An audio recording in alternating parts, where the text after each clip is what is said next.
আজকে খেলা স্টার্ট হলো, তো দেখা যাক আজকে জিততে পারি কিনা। তো প্রথম বল শুরু হয়ে গেল। তো প্রথম বলটা এটা মারতে পারলাম না, মিস হয়ে গেল। তো এখানে 2 নম্বর বল স্টার্ট হচ্ছে, দেখা যাক এটা মারতে পারি কিনা। আগে এটা ব্যাটটা তুলে রেখেছি, সেই জন্য বোধহয় এবার মারতে পারবো না। তো আগে ব্যাটটা চালিয়ে দিচ্ছি, সেই জন্য বলটা মিস করে ফেললাম।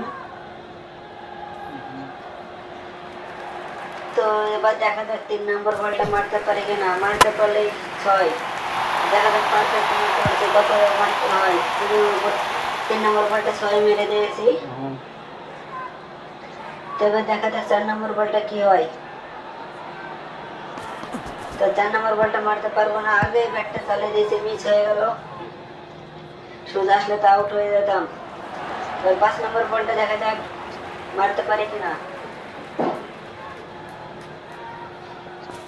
দেখা যাক, ব্যাটটা তুলে রেখেছি, এবার মারলাম। তো দেখা যাক গুড শট হয়েছে। তো রান পায় কত? তো এখানে 2 রান পেলাম।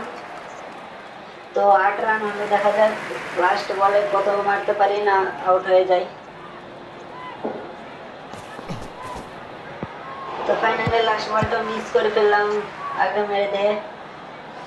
তো দেখা যাক এবার অপোজিট জিততে পারে কিনা 8 রানে।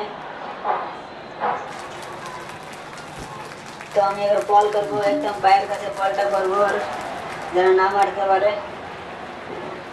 তো এবার আমি বলটা এখন মিডিয়ামে মেরে দিলাম। বলটা পুরো একদম মেরে দিল। তো বলটা ডাইরেক্টলি একদম ক্যাচ করে নিয়েছে, আউট হয়ে গেছে, জিতে গেছে। ভিডিওটি কেমন লাগলো কমেন্ট করে জানান।